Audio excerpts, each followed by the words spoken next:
Prontinho. Então, vamos dar sequência. André, então a agremiação Espírita Isabel, hoje, a nossa reunião de hoje, o mandamento maior. Data. Isso. O estudo vai ser com base no livro de Allan Kardec, o Evangelho segundo o Espiritismo, tradução de Guilherme Ribeiro, da terceira edição francesa, revista, corrigida e modificada pelo autor em 1866. É a 120ª edição, Rio de Janeiro, FEB, outubro de 2002, capítulo 11, Amar o próximo como a si mesmo, itens 1 a 4. Nós vamos trabalhar, tá bom? Então, o que vai ser projetado é só isso, pode fechar. Bom, eu vou ler o trecho todo, alguns trechos, né? E depois a gente vai comentando esse material. Então, vamos lá. O capítulo 11 é Amar o próximo como a si mesmo. Então, tem um texto do Evangelho, do Novo Testamento, que eu vou ler. Os fariseus, tendo sabido que ele tapara a boca aos saduceus, reuniram-se. E um deles, que era doutor da lei, para o tentar, propôs-lhe esta questão: Mestre, qual o mandamento maior da lei? Jesus respondeu: Amarás o Senhor teu Deus de todo o teu coração, de toda a tua alma e de todo o teu espírito. Este o maior e o primeiro mandamento. E aqui tendes o segundo, semelhante a esse: amarás o teu próximo como a ti mesmo. Toda a lei e os profetas se acham contidos nesses dois mandamentos. Em Mateus, capítulo 22, versículos 34 e 40. Então, a gente vê... Não vou entrar em detalhes do fariseu, né? A gente observa que a pergunta dele, quem está fazendo a pergunta é quem conhece a lei. Né? É como se estivesse querendo testar Jesus para saber o que ele diria. E Jesus, que naturalmente foi quem trouxe essa lei para os homens, quando estava no mundo espiritual, conhece profundamente tanto o Velho Testamento, a história dos povos, tudo isso ele conhece. E ele responde claramente: amarás o Senhor, teu Deus, de todo o teu coração, de toda a tua alma e de todo o teu espírito.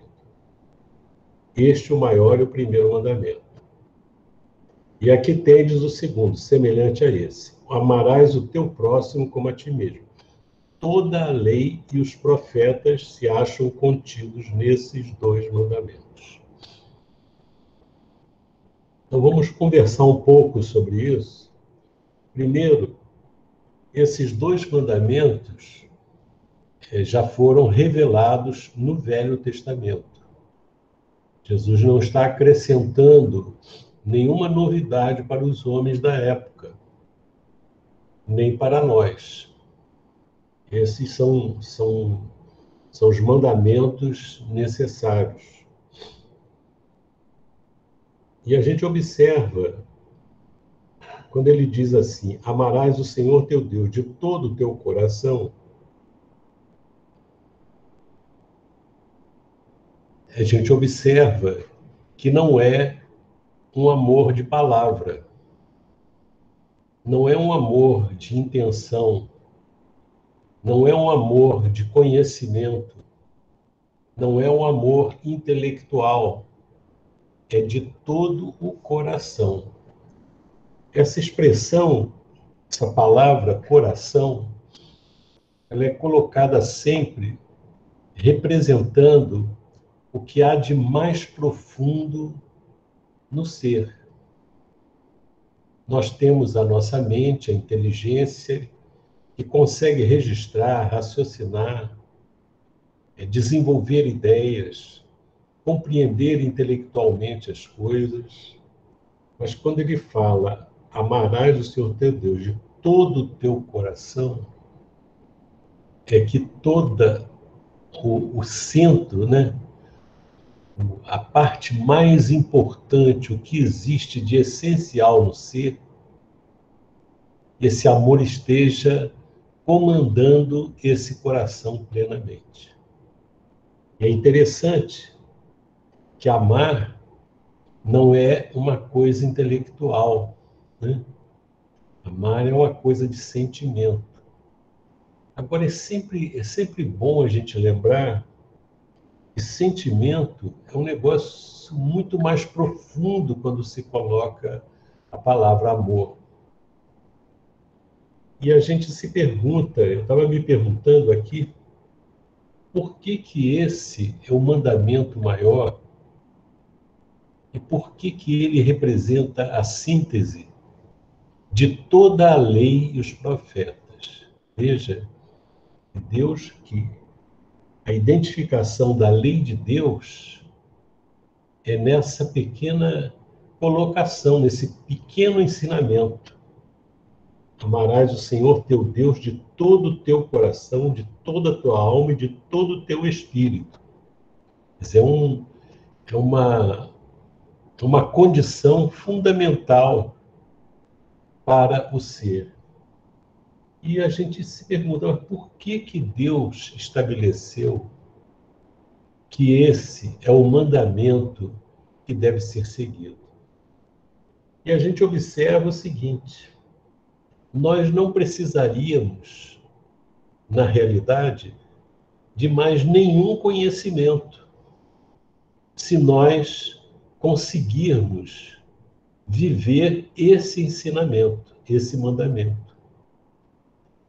Por isso que muitas pessoas da época de Jesus, que não tinham os conhecimentos que nós temos na atualidade e que já vivenciavam esse mandamento, porque eles amavam a Deus completamente. Então, essa postura mostra uma conquista que independe do conhecimento. A gente, para amar profundamente a Deus, na verdade, nós não precisamos ter outros conhecimentos. Isso aí seria suficiente. Tudo que veio depois desse ensinamento é para clarear para o nosso entendimento o que significa isso. Toda a vida de Jesus foi uma vida para que nós compreendêssemos o que é amar a Deus acima de todas as coisas. E ele vivenciou isso. A gente lembra, eu me recordo, que a experiência de ter um filho, eu digo para mim, como pai, é uma experiência inigualável. Eu imagino para a mãe que acolhe o filho no próprio ventre. Eu me lembro quando nós tivemos a notícia, fez o exame e que a Vera estava grávida, foi uma alegria, é um sentimento assim, a gente fala assim, poxa, não tinha nada. Agora tem um ser nascendo, vivendo, para nascer depois. Então, é um sentimento assim indescritível. Quando nasce, então, é um negócio assim, que a gente não cabe dentro da gente. Só as lágrimas conseguem exprimir o que a pessoa está sentindo. E não são lágrimas de sofrimento, são lágrimas de uma felicidade imensa que a pessoa sente. Eu fico imaginando o que é Deus criando o espírito. Então, assim como nós temos a oportunidade de ter filho, a felicidade, se não nessa, em outras encarnações, é para nós termos uma ideia do amor de Deus por nós. Se nós apresentamos essas características de amor com um ser que vai ser um filho nosso, uma filha, nós ficamos imaginando o que Deus sente. É uma coisa assim, não dá nem para a gente imaginar. E como Ele também, como melhor pai e mãe do que nós, Ele acompanha o desenvolvimento do ser que Ele cria com todos os recursos de educação e de despertamento, respeitando a liberdade daquele espírito. Então, tem um momento em que ele solta as rédeas e tem um momento que ele traz a sua criatura para perto dele com as experiências difíceis em que a criatura tem que refletir quando estabelece os limites para o ser, porque ele ama.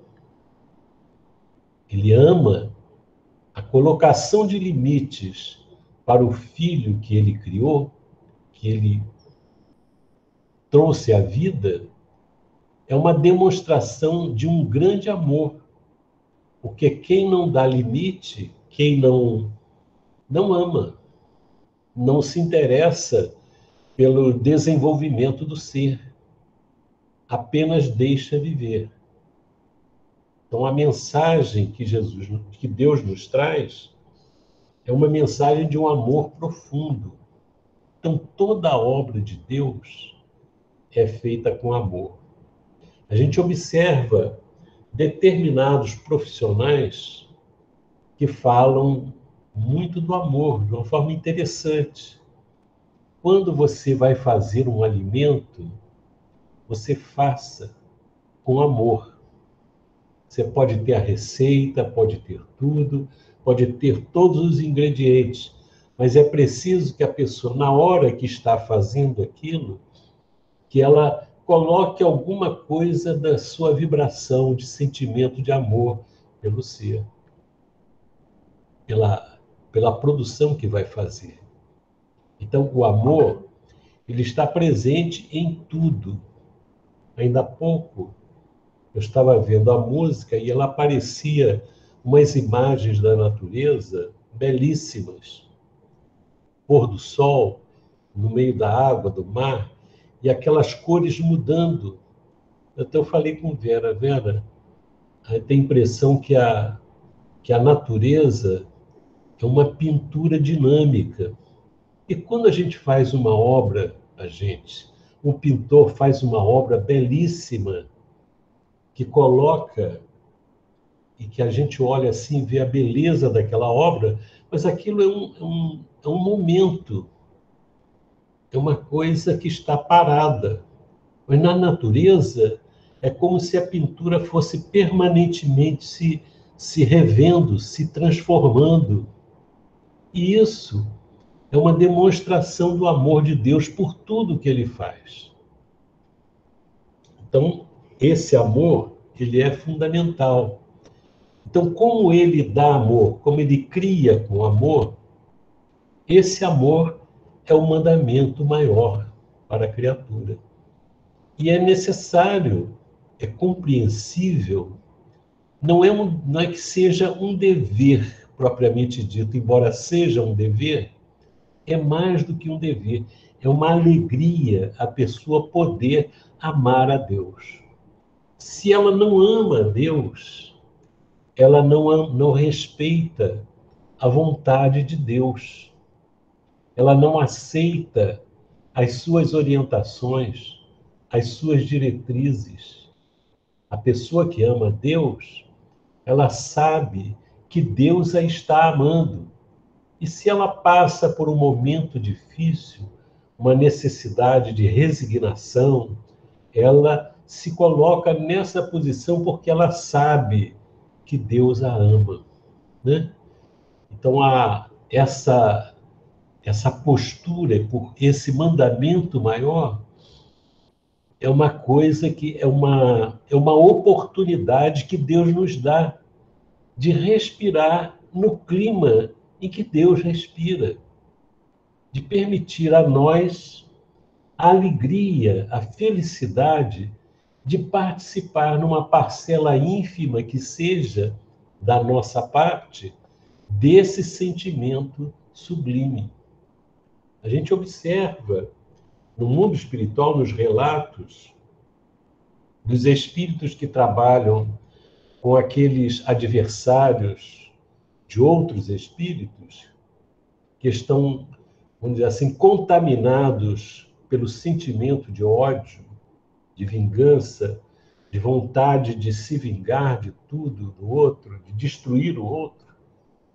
A gente observa que existem uns espíritos que chegam a um ponto importante de esclarecimento, mas dependendo da dureza do coração, tem que ir mais além. Então, muitas vezes, a gente observa nos relatos de André Luiz, os espíritos dizerem assim: André, nós podemos chegar até aqui pelos nossos conhecimentos, pelas nossas vivências, pela experiência que já adquirimos. Mas agora, para esse caso, nós precisamos do concurso de um espírito que esteja em condições de transferir para esse ser um sentimento de amor.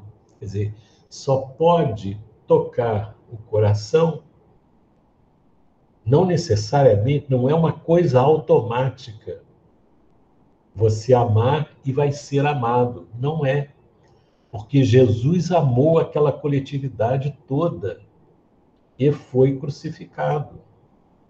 Mas aquele amor não se perdeu, permaneceu e vai ser responsável no futuro, quando a criatura maturar aquela experiência, ela vai perceber o equívoco que cometeu. Então, esses determinados espíritos, nessa hora que tem ligação com aquele espírito que persegue, perseguidor, infeliz, que sofre também, faz o outro, quer que o outro sofra porque ele sofreu e continua sofrendo, precisa de uma alma, de um espírito ligado a ele, que tenha essa capacidade de que já desenvolveu em si esse amor. Porque aquilo que a razão não compreende, ou às vezes compreende, mas não aceita pela rebeldia, pode, em determinados casos, em determinadas situações, estabelecer uma abertura naquele coração endurecido. E são muitos os espíritos elevados. São imensos os recursos que essa lei de amor permite às criaturas que estão nas condições mais inferiores, mais difíceis aqui na Terra, pela sua própria escolha. Então, os recursos que Deus permite, ele não pega os espíritos elevados e os coloca distantes dos sofredores. Não. Ele já esse sentimento de amor que a criatura desenvolve, por si só, as encaminha para ajudar, para socorrer, para levantar aqueles irmãos que estão endurecidos agora, mas que futuramente, quando relaxarem a postura de rebeldia e se dispuserem a conquistar a felicidade, eles vão se abrir e vão se tornar felizes, inicialmente por sentir o paladar daquele amor sublime que essas almas possuem, para depois, então, sentir a grande alegria, a grande felicidade de amar. porque a lei de Deus é belíssima. Ela não estabelece que você, para ser feliz, tem que ser amado. Por quê? Primeiro, porque não há necessidade, propriamente falando, que outras pessoas nos amem, porque o amor de Deus por nós supre o amor de todas as pessoas que nós vamos encontrar no caminho. Mas a lei de Deus dá a maior alegria para a criatura que aprende a amar, que esquece, que abaixa, que diminui o próprio ego, para que dentro dela esse sentimento comece a ser alimentado pelo amor que permanentemente recebe. É como se como se Deus fosse um grande sol e nós fôssemos uma planta que bebe aquelas energias que vêm de Deus, do sol. Só que a alma, a energia que vem de Deus, é a energia do amor, é o sentimento do amor. Então, essa é a natureza inteira, o universo inteiro mergulhado nesse amor de Deus. Então, nessas condições, nós começamos a perceber por que essa lei, esse mandamento, é um mandamento maior. É importante a gente perceber que não é uma obrigação, é mais do que isso. É uma chance que nós temos, é uma oportunidade que está aberta a todos. E a pessoa fala assim, não, se eu posso odiar, por que eu vou amar? A gente vê como nós, quando estamos equivocados, não sabemos discernir o que é bom para nós. Muitas vezes preferimos vivenciar uma vida inteira, depois de feridos, na perseguição do adversário,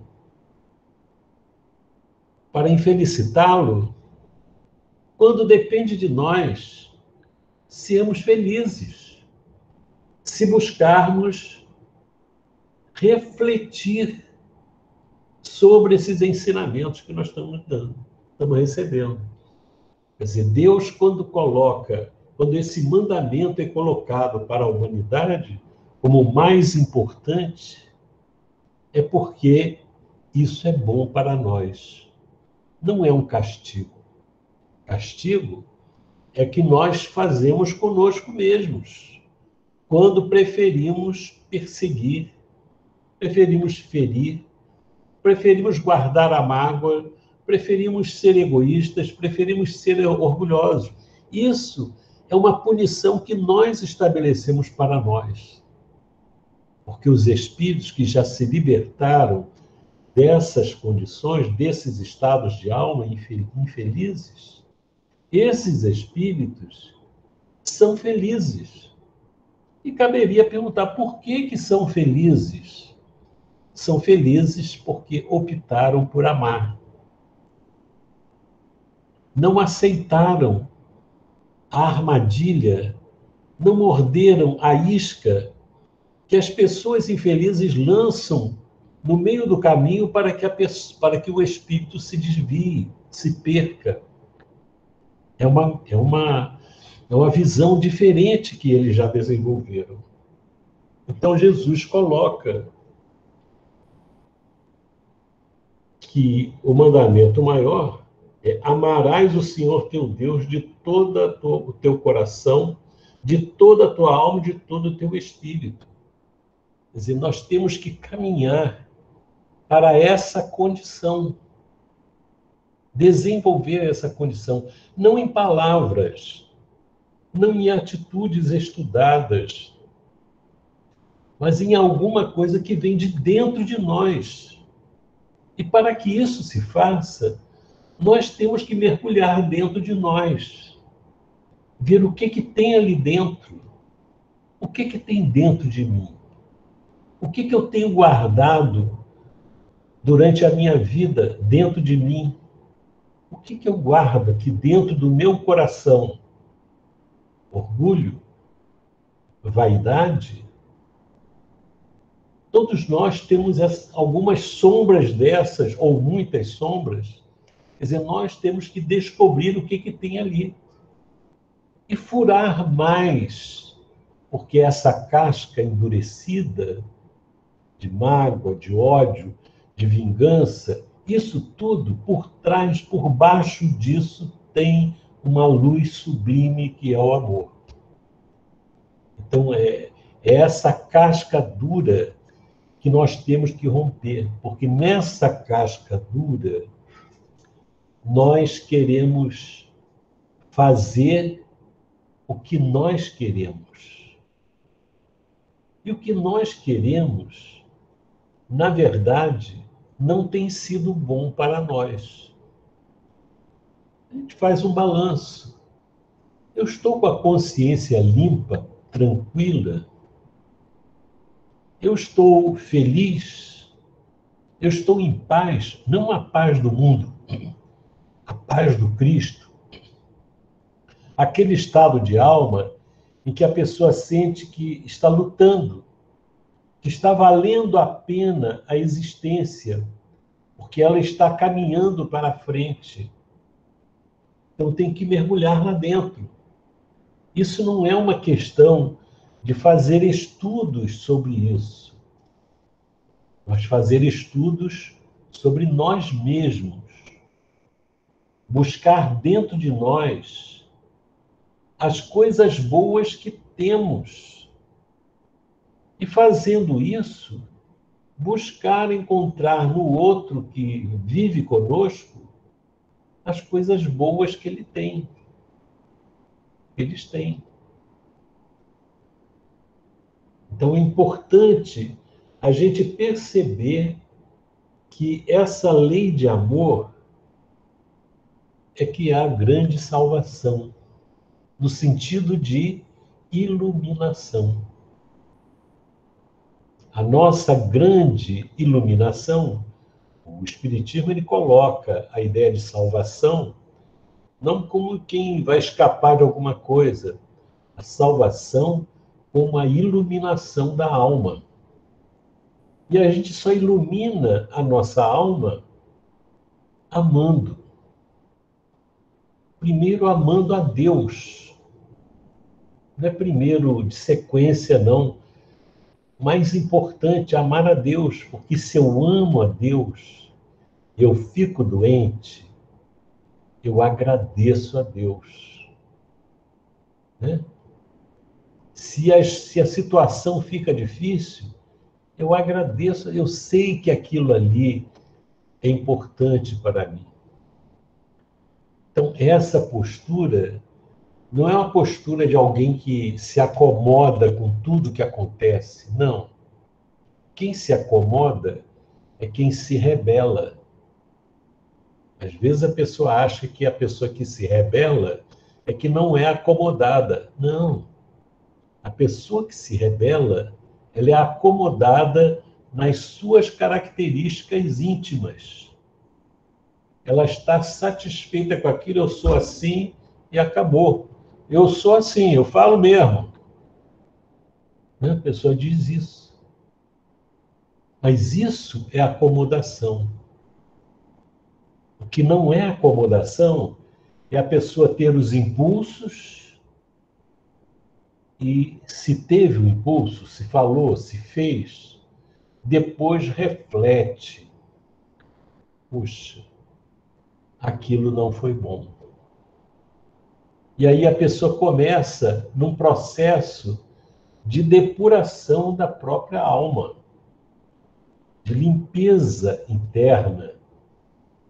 Não adianta eu estar com a roupa limpa e a alma não estar sendo depurada, sendo limpa. Então isso é importante para nós.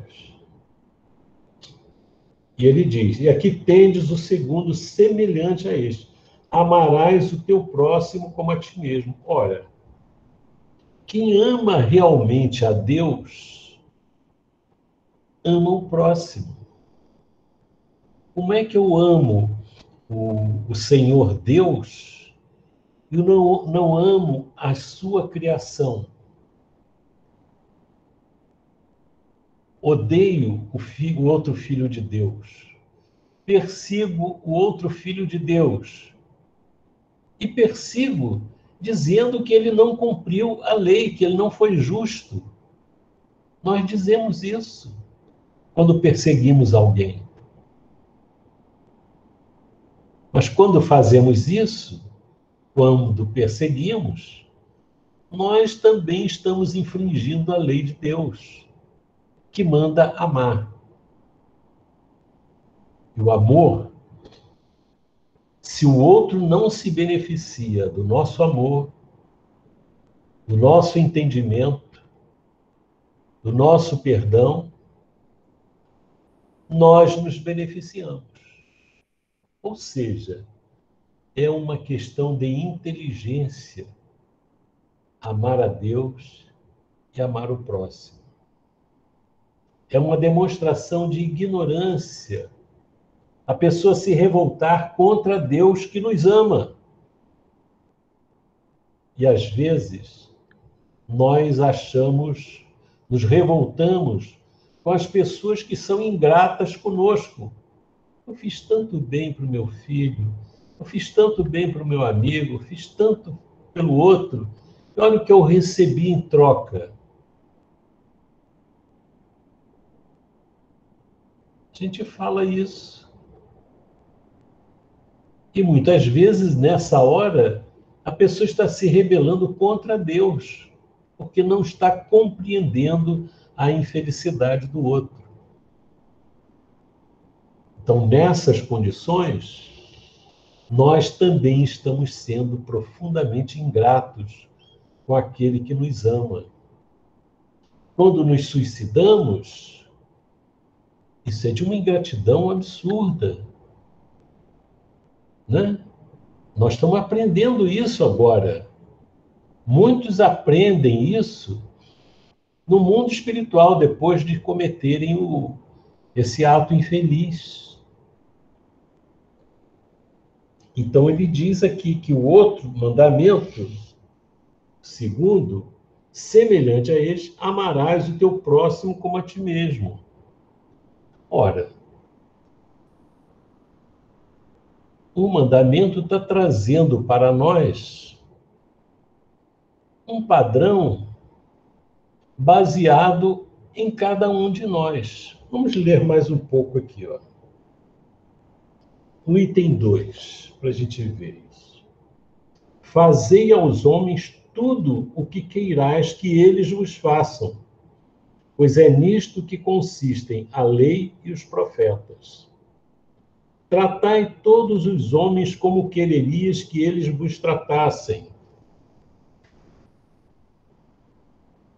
Então a gente observa aqui, bastaria dizer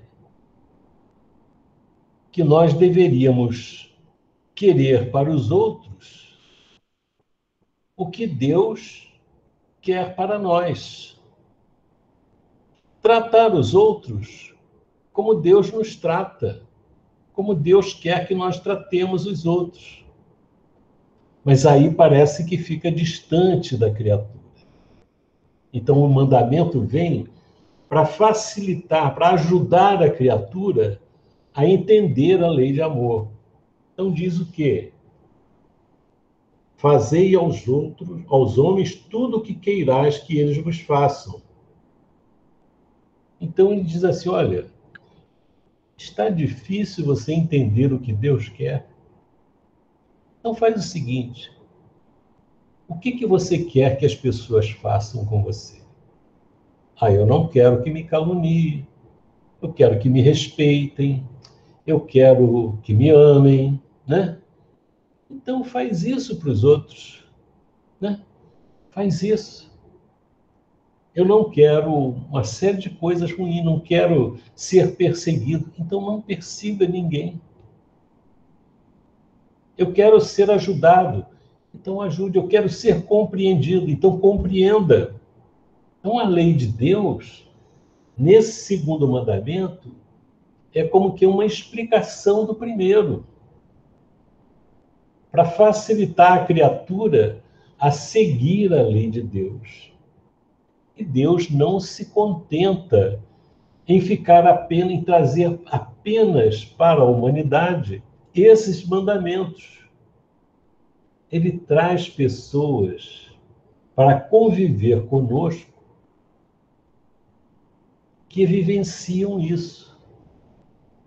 E são pessoas que nós costumamos respeitar profundamente, se temos equilíbrio.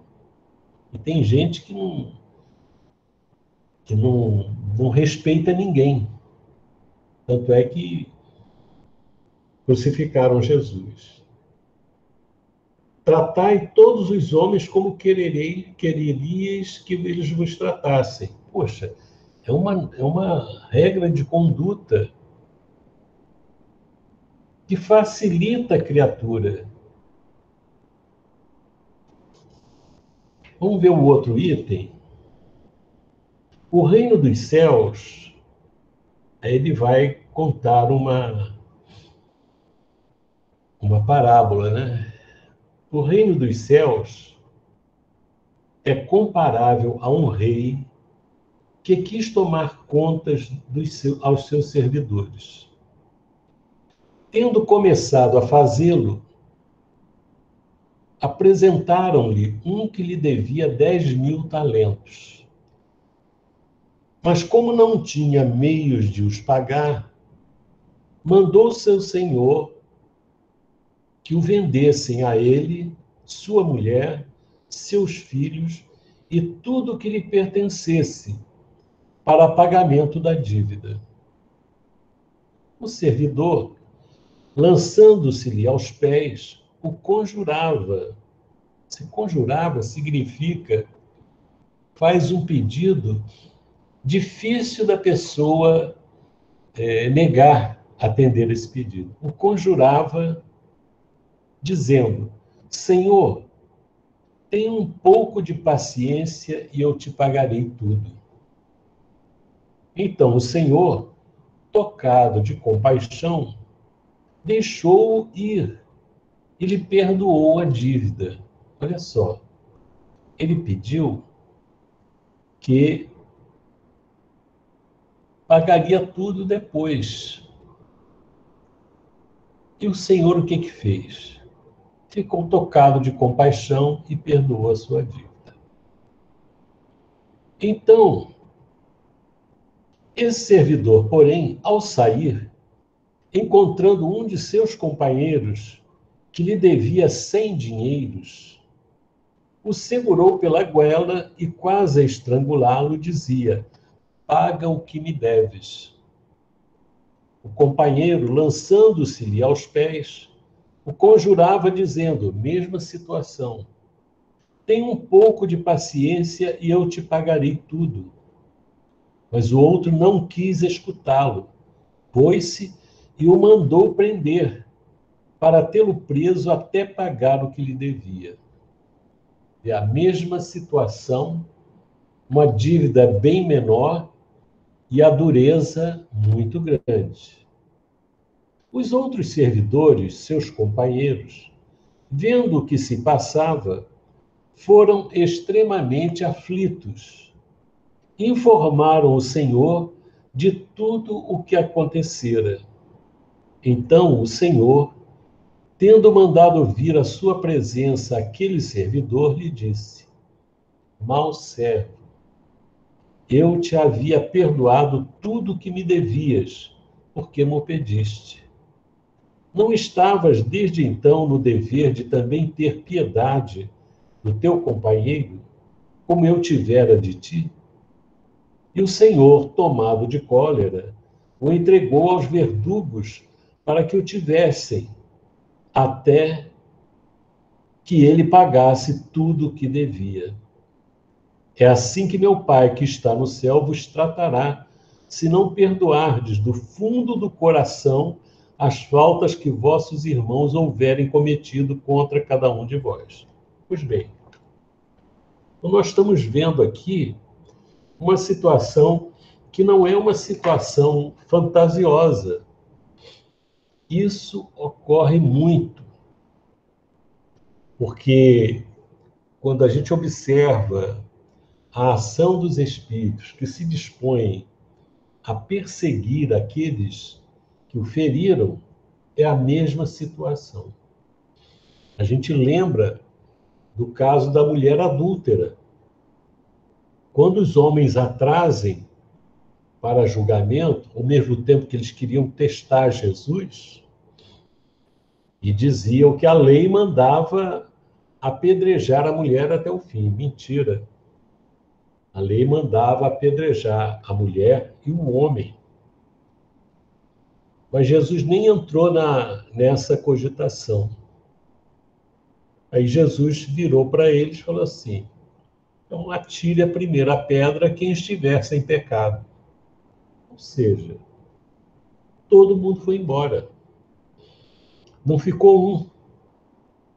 E Jesus deu orientação para a mulher: vai e não peques mais, né? Eu também não te condeno. Então, é importante a gente observar que a reencarnação nos permite o esquecimento das vidas pretéritas. E isso é uma misericórdia de Deus. Mas às vezes a pessoa pensa que porque não se lembra de nada do que fez, acha que não fez nada. Agora, quando ela é ferida, ela é injustiçada, é perseguida, sofre tudo nas mãos de alguém, e ela depois chega e coloca para fora todo o seu ódio e sai em busca da vingança, essa reação mostra claramente que em outras existências esses sentimentos devem ter feito coisas bárbaras também. Então, se alguém está nos devendo alguma coisa, nós devemos lembrar o que Jesus falou para aqueles homens que queriam apedrejar a mulher: atire a primeira pedra aquele que estivesse em pecado. E, por outro lado, a gente observa que a lei vai se cumprir. Ninguém vai deixar de pagar as suas dívidas com Deus, nas condições próprias que Deus definir, não que nós vamos definir. Então, por que razão isso vai ocorrer? Que Deus não aceita esboços imperfeitos. Se nós estamos caminhando para a perfeição, ou seja, para a felicidade verdadeira, plena, nós não podemos trazer dentro dos nossos corações esses equívocos, esses sentimentos distantes do amor. Não podemos. Então, muitas vezes, nós somos chamados ao reajuste com isso. E nesse entrechoque de criaturas, nós somos convidados, chamados para exercitar o amor na categoria do perdão. Porque isso é fundamental para o nosso crescimento espiritual. Porque enquanto eu não souber perdoar, eu estou com uma âncora no meu pé. Eu não consigo sair do lugar. Porque o peso dessa âncora, que diz que se eu levo uma pedrada, eu tenho que dar uma pedrada, olho por olho, dente por dente, eu não saio do lugar. Agora, quando eu sou capaz de perdoar, inteligentemente perdoar, o que acontece? Eu libero o meu pé daquela âncora e posso me elevar com mais tranquilidade. Veja o que ele disse aqui, ó.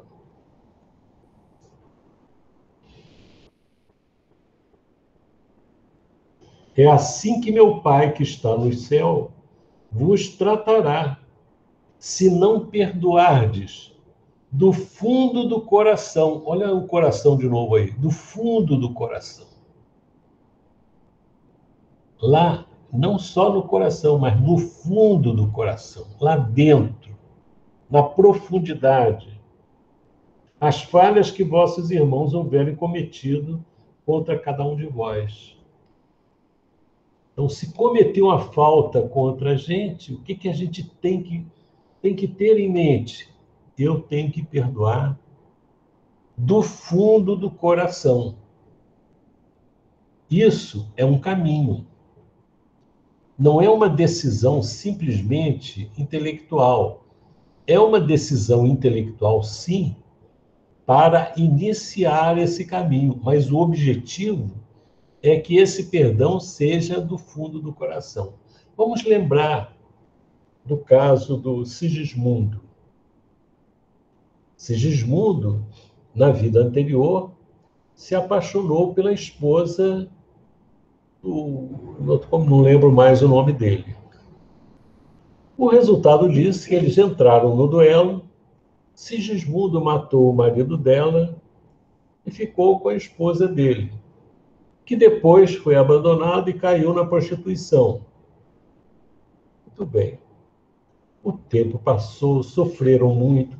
Ele desenvolveu muitas atividades importantes no mundo espiritual, cresceu, se elevou, mas aquela dívida estava pendente.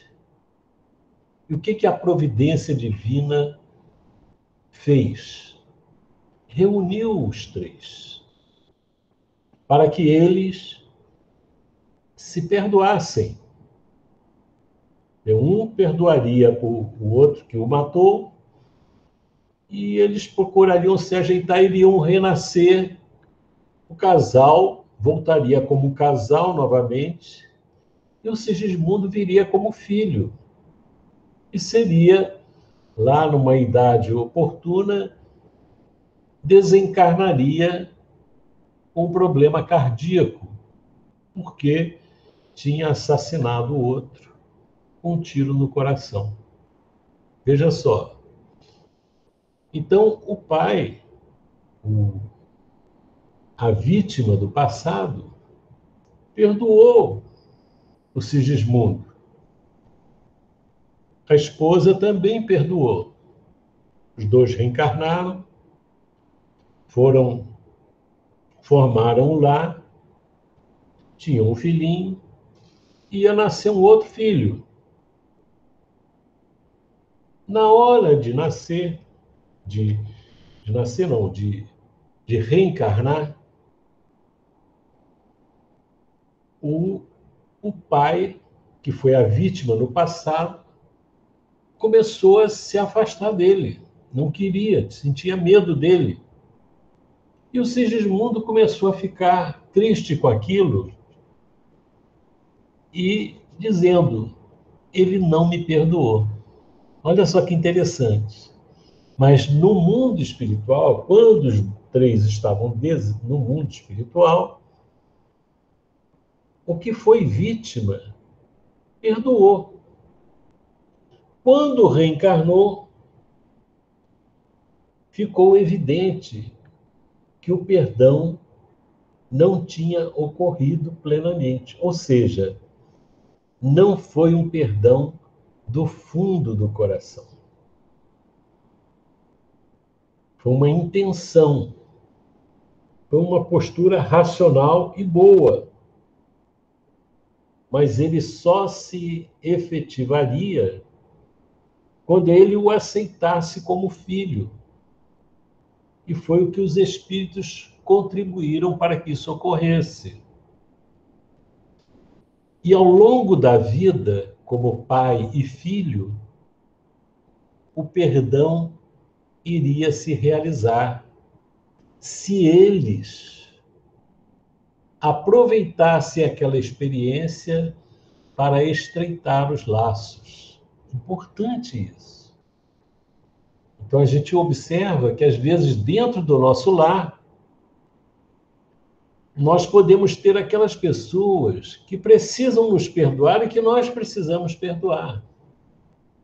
Então, é importante que o nosso temperamento não estrague as coisas, para que a gente não perca a grande oportunidade que a reencarnação está trazendo para nós, para resolver questões profundas lá do passado. E não vale a pena nós nos arvorarmos no mundo espiritual como justiceiros, mostrar tudo que o outro fez contra nós, contra a nossa família, com o que foi, não faz sentido. Porque se nós formos mergulhar no nosso passado, nós vamos ficar com o cabelo em pé. Eu estou lendo lá o livro, novamente, Há 2000 anos, e a gente sabe que o Públio Lentulus, que é a reencarnação do Emmanuel na época do Cristo, era muito orgulhoso pela criação que teve. E ele depois veio a ficar cego. O filho dele, na história lá, é roubado dele, né? É sequestrado quando criança, é criado por um inimigo dele, e lá no final, o filho dele é mandado cegar o pai. Uma brasa. É interessante que antes disso ocorrer, um grande amigo do Públio Lentulus, Flamínio, diz para ele que ele sonhou e confirmou o sonho que o Públio Lentulus teve, que relatou para ele no passado e que ele não aceitou, que falava de vidas passadas, das ações dele em Roma como senador, e que prejudicou muita gente, perseguiu muita gente. Então, Flamínio, na véspera de morrer, conversa com ele e diz para ele: esquece esses deuses nossos, procura seguir as ideias dos gregos e dos egípcios, que aquele sonho que você teve foi verdadeiro, que eu tive um também. E eu estava com você nas perseguições do passado, aqueles da época do Catilina. Então ele disse que o que eu ficava abismado, Flamínio falando, era como você mandava cegar os seus adversários com brasa. Então veja só, ele se achava a pessoa mais correta do mundo. Nós também nos achamos muito corretos, mas nós não conhecemos o nosso passado. Quando a gente vê Memórias de um Suicida, o relato dele, em que ele faz uma regressão de memória lá no mundo espiritual e vai até aquele dia que Jesus está sendo crucificado, ele pede, ele grita também para que Jesus fosse crucificado.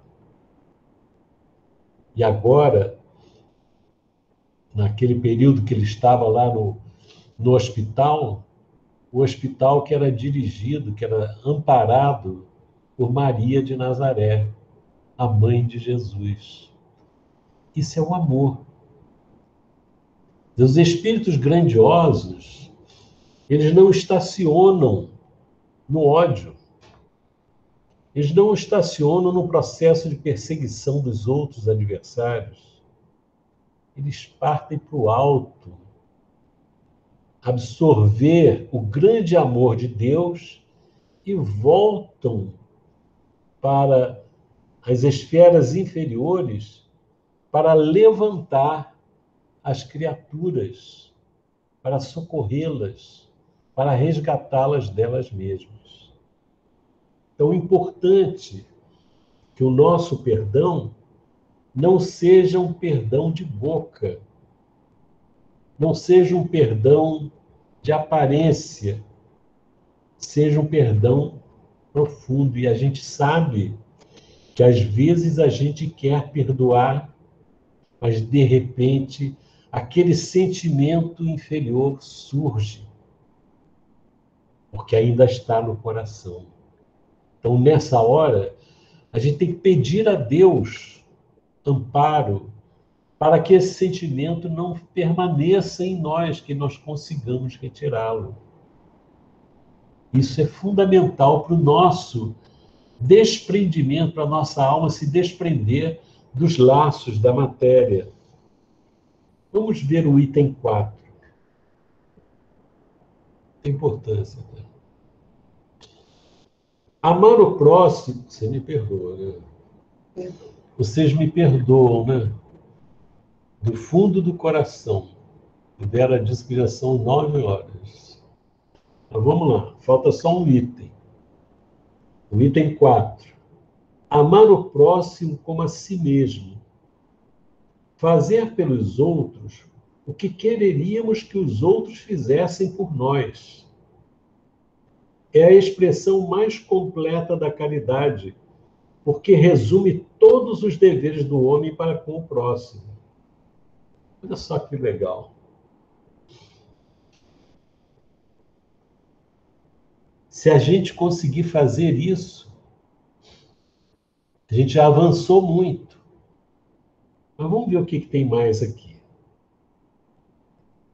Não podemos encontrar guia mais seguro a tal respeito que tomar para padrão do que devemos fazer aos outros.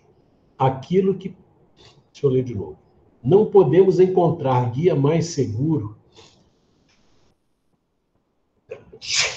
a tal respeito que tomar para padrão do que devemos fazer aos outros. Aquilo que para nós desejamos. Poxa, se nós conseguirmos isso, nós estamos tomando como padrão aquilo que nós consideramos que é bom, né? O equilíbrio, lógico, né? Com que direito exigiríamos dos nossos semelhantes melhor proceder, mais indulgência, mais benevolência e devotamento para conosco do que os temos para com eles? Está em cima daquela parábola que Jesus contou. Eu não tenho que enumerar o que os outros fizeram comigo. Não tenho que fazer uma lista das coisas que as pessoas fizeram. Não temos que fazer isso. É perda de tempo. Nós temos que refletir sobre o que nós temos que fazer. Isso é que é importante. A prática dessas máximas tende à destruição do egoísmo. Olha só que coisa boa. O egoísmo é um companheiro desagradável na nossa alma.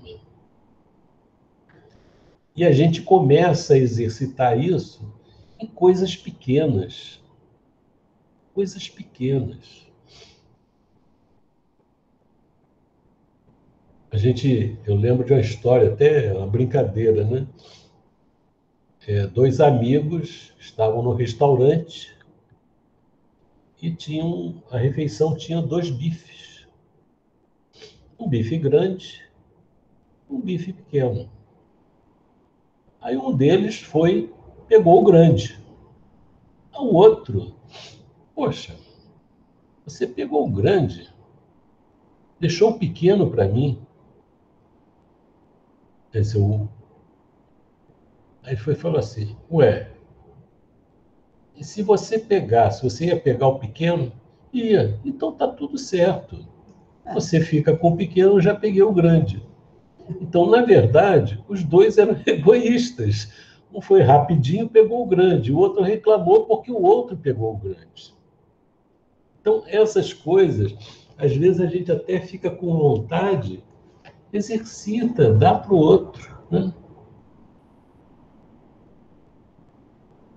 Quando a prática dessas máximas tende à destruição do egoísmo. Quando as adotarem para a regra de conduta e para a base de suas instituições, os homens compreenderão a verdadeira fraternidade e farão que entre eles reinem a paz e a justiça. Não mais haverá ódios. Olha só que legal. Todo mundo quer mudar a humanidade, mudar a Terra. Poxa, o mundo está horrível. Vamos mudar o governo, vamos mudar o sistema, vamos fazer isso, vamos fazer aquilo. O que Jesus trabalhou? Jesus trabalhou na transformação do homem, esclarecendo, mostrando à criatura humana como é bom ser bom e como isso vai ser bom para a coletividade toda. Então, quando nós adotarmos essa regra de conduta, as nossas instituições vão refletir esse estado de alma. Por que as instituições da Terra são injustas? A justiça é injusta, né? A distribuição dos recursos é injusta. Por quê? Porque os homens são injustos. Os homens são egoístas. Então, quando a criatura começa a mudar, diz assim: os homens compreenderão a verdadeira fraternidade e farão que entre eles reine a paz e a justiça. Quer dizer, não tem outro mecanismo que não seja a da mudança da criatura. Então, o que o Espiritismo está fazendo é trazendo a visão de Jesus para a nossa vida. Mas os outros vão levar vantagem. Deixa levar vantagem. Qual é a vantagem que eles vão levar? Eles vão levar a vantagem da terra. Vão ficar mais ricos, né? Vão ter várias coisas. Agora, quem conseguir superar essa condição vai ficar mais enriquecido espiritualmente. A vida, ela passa rapidinho. Parece que era ontem que eu tinha 15 anos. Né? Eu lembro de um senhor, não lembro quem foi, perguntaram a ele: quantos anos você tem? Ele já estava velhinho. Aí eu calculo que uns 15. Como 15? Pensou que ele estava delirando. Não. O que eu já vivi não conta. O que eu tenho é o que vem pela frente. Né? Então, a vida é muito rápida. Quer dizer, parece que foi ontem que Jesus esteve entre nós. 2000 anos. 2000 anos. Então, não mais haverá ódios. Quer dizer, quem está perdendo tempo no mundo espiritual perseguindo os adversários, está perdendo tempo. Tempo para ser feliz. Está perdendo a oportunidade abençoada de estar se preparando no mundo espiritual para a nova existência. Outro dia, eu liguei para o Raul, nosso companheiro, não sei se eu já falei para vocês aí. E ele me falou: Derlei, outro dia eu me desdobrei e estive com a Merivan, seu irmão, no mundo espiritual. Ele estava muito feliz e disse para mim que estava fazendo um curso de medicina. Eu achei muito legal, né? Quase que eu falei para ele: Diz para ele aparecer de vez em quando lá em casa, né? E o Raul não sabia que meu irmão, quando estava no científico, ele pretendia fazer medicina. Ele não sabia disso. Sabia que meu irmão era administrador. E ele fez 3 vestibulares para medicina e não passou, porque ele só fazia para a Nacional, que hoje é o FRJ, né? Faculdade Nacional de Medicina, lá na URCA. Ele não queria fazer em outra. Então não conseguia, eram pouquíssimas vagas, né? Muito apertado. Mas eu achei muito interessante, ele já está no mundo espiritual, se preparando para uma medicina mais avançada, né? Uma faculdade mais avançada. Eu até comentei com a Rose sobre isso. Se preparando para o futuro aqui e também para o mundo espiritual, como medicina de lá, né? Então, não mais haverá ódios, nem dissensões, mas tão somente união, concórdia e benevolência mútua. Ou seja, esse é o mundo de regeneração que estamos vivendo, os momentos difíceis em que as pessoas que não aceitam, que querem manter a mesma postura anterior, estabelecem as crises. A crise promovida pelo egoísmo, pelo orgulho, né? As pessoas que estão paralisadas no progresso, os espíritos que estão querendo manter uma coisa que não vai ficar, né? Ou seja, Jesus está trazendo isso para nós. Agora, veja que interessante. O mandamento está lá dizendo, né? Amai o vosso próximo como a si mesmo. O tempo passa. Quando Jesus chega, o que ele fala para os discípulos dele? E aí sim, é um novo mandamento que ele traz. Um novo mandamento vos dou, que vos ameis como eu vos amei. Ou seja, ele mostra um outro padrão. Antes, o padrão era que nós devemos amar o próximo como a nós mesmos. Quando Jesus chega, ele traz um novo padrão, uma nova referência. Amai-vos como eu vos amei. Ou seja, a referência não é mais o indivíduo, a referência é Jesus. Então, nós demos um passo, em termos de orientação de vida, demos um passo adiante. Isso é um desafio. Nós amarmos os discípulos de Jesus, lógico, não está se referindo aqui apenas aos discípulos, mas está se referindo à criatura amar o próximo. Então, ele está trazendo como Jesus nos amou. Como é que eu vou saber como Jesus nos amou? Eu preciso conhecer a vida de Jesus.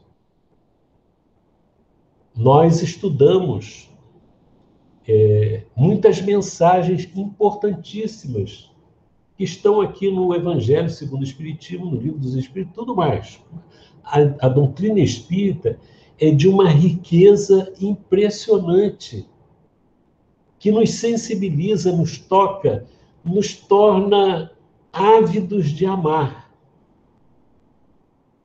Mas é muito bom também mergulharmos os nossos estudos gradativamente, devagarinho, no Novo Testamento, que a gente vai ver passagens importantíssimas, como Jesus lidava com as criaturas, como ele mostrava as coisas, como ele vivia.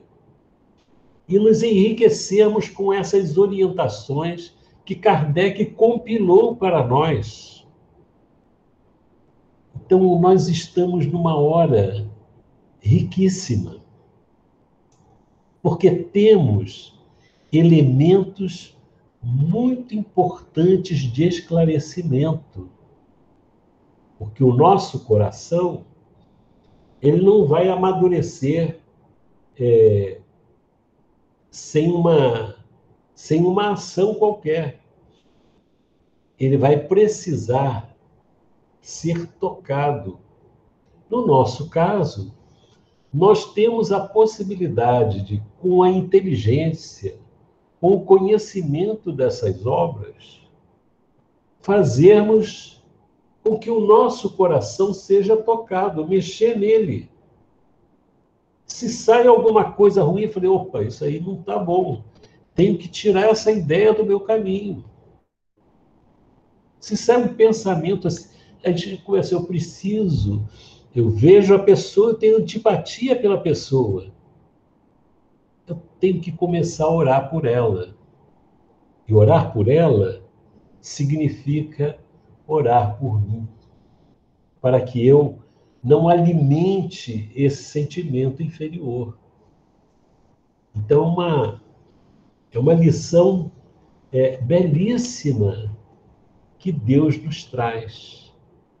Hoje, com o Espiritismo, nós estamos compreendendo melhor esse mandamento maior que Jesus nos trouxe.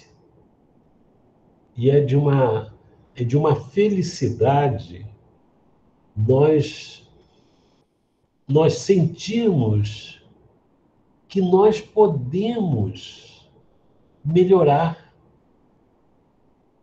que nós não precisamos ficar paralisados, entorpecidos, ociosos.